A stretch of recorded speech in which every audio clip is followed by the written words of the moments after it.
You can just lose to an opponent that plays better that day. People start to individually start doing and calling things and calming things and making decisions that lead to the round slowly falling apart. Finesse! Welcome on, brother. A tough day, unfortunately, once again, and I just hate that we keep beating like this. It's not, but nonetheless, though, let's go ahead and get into it and get it out of the way, bro. What's up, man? Yep. I mean, it sucks. It sucks to be in this position, but we put ourselves in this position.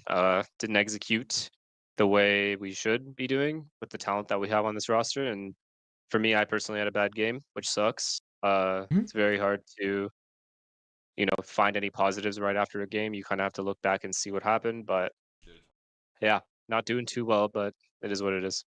I agree. Yeah, it's tough when you look back on a loss like that, where it was a slow climb and then into an eventual rise, and then an unfortunate fall right afterwards too, where so many things just felt so closely and right out of your grasp of your hands. Right now, those I find those can feel the toughest to recover from, but we'll see what we can do today. Now, just to start off too, I remember I was talking to Sam about this, I believe about last week as well too, after 100 Thieves and so on, and one of the biggest things was the idea and the concept of slow starts, right? That's been a big identity of 100 Thieves. That's been a big identity of NRG, especially when you saw in games like 100 Thieves. Well, that Drake, yeah, and so many of the series you played so far. Now I understand it's not the most ideal thing, but it does seem as though that with the slow starts you have, you guys almost tend to scale upwards off of it too. So I was wondering your thoughts on it as well, because I'm not sure it's purposeful. I doubt it is, but it's purposeful. It's more so just a trend I've noticed, if anything. So I think, okay, well, the slow starts do two things. It makes you question your own game plan, and it also kind of gives the momentum to the opponent, regardless of if they're supposed to be better or worse than you are. Mm-hmm. They feel they're on equal footing the second that we get off to starts like that, and I think that hurts us a lot. So obviously, it's a huge problem that we've discussed. We've tried to figure out like ways around it, and a lot of it just comes down to our discipline and the things that we need to remember, but for some reason forget when it matters most. We practice a lot of these protocols, post plant retakes. There's so much that we practice. It's actually unbelievable, and it's some of the best practices I've ever had on any team. But for some reason, it doesn't always show in matches, and I think that's a big thing. And I don't think it has anything to do with people being nervous. I think people are we're just getting stuck between doing too little and doing too much, and I think maybe that has to do with the flow of like the round itself. And I could point out like 4 different rounds just on the first map where if which they should have gone our way 100% of the time. They lost a lot of men advantages. Most of the time they go our way because we just have the discipline to make the correct or made the wrong decision in terms of where we were going to pivot to. And they're happy, I'm happy. That kind of stuff happens and you make those mistakes, you start to kind of question what's going on. Like, why are we doing this and what's happening? And then obviously the opponent builds up ult points, they'll build up their confidence, they start running their set plays, and we end up playing to the level of our opponent basically and give them the momentum to play even better than we did. So I think it sucks. Honestly, I don't even remember your initial question. I'm just venting. It blows because there's nothing you can do to change it afterwards. You're now at a break for 2 months. Obviously, that sucks, but we did it to ourselves. I mean, we lost to Cloud9, a team we should be beating, at least on paper, and then we lost to Crew. So Adder was really good. We got to bite that bullet and then focus up on and try to work on the things that we went wrong. XQC drama. I think my question is simply a prompt, and I am all for whatever thoughts you had in your head. And at least, hey, if anything, it makes my job easier, bro. So thank you. Yeah. I know it doesn't make yours easier though, which is the hardest part here necessarily. All I can do is provide the space for you.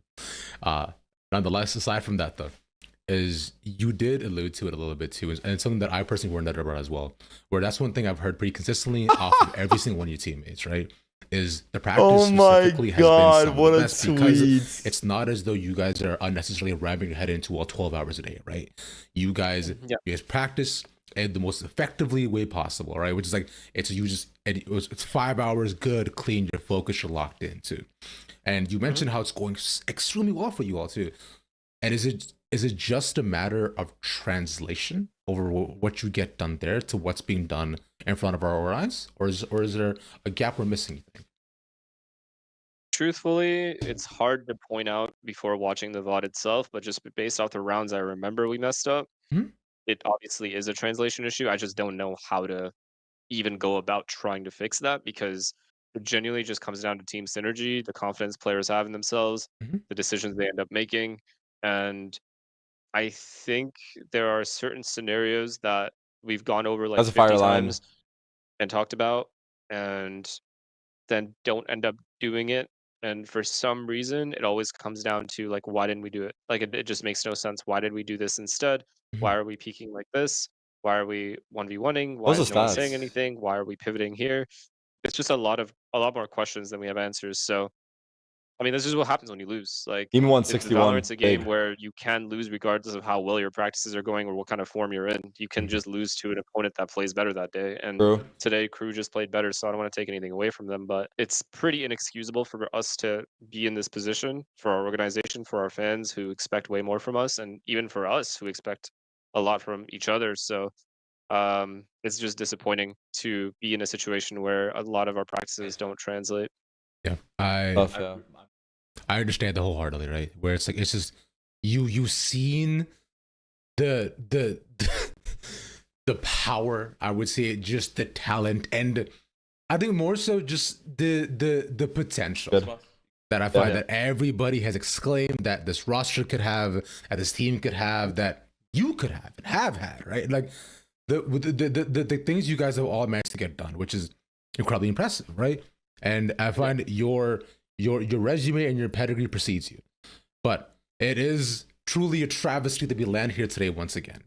But I remember I said this to, and unfortunately I've been in some tough positions throughout the entire split where I've had to say this to a lot of teams where it's like, hey guys, the year is very long from what we observed, right?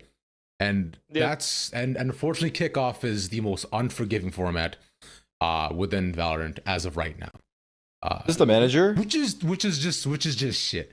Now, going back, I would have been nice, but of course, I mean, you guys are experts in making lower bracket runs. Unfortunately, today was not your day, which hey, is what it is. Unfortunate. It is indeed, yeah.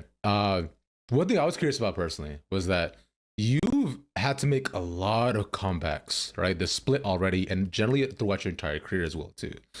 What I want to understand personally from you is that from a IGL perspective, right? Who's in the call? Is that me and Mike is the Shroud. mentality, how you call, and how much you actually made around change in terms of the pressure that you guys are usually placed upon, whereas to where you're playing from an advantageous position?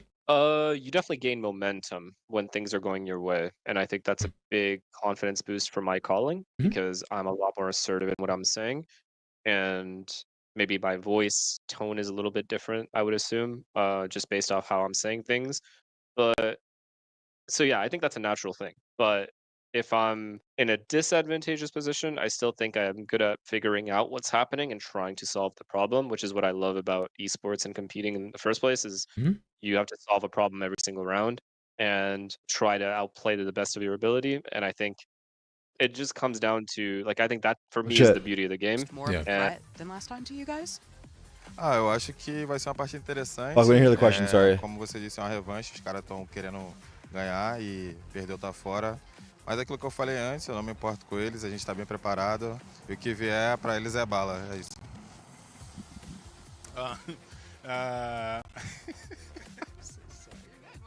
No, he said he's ready for it.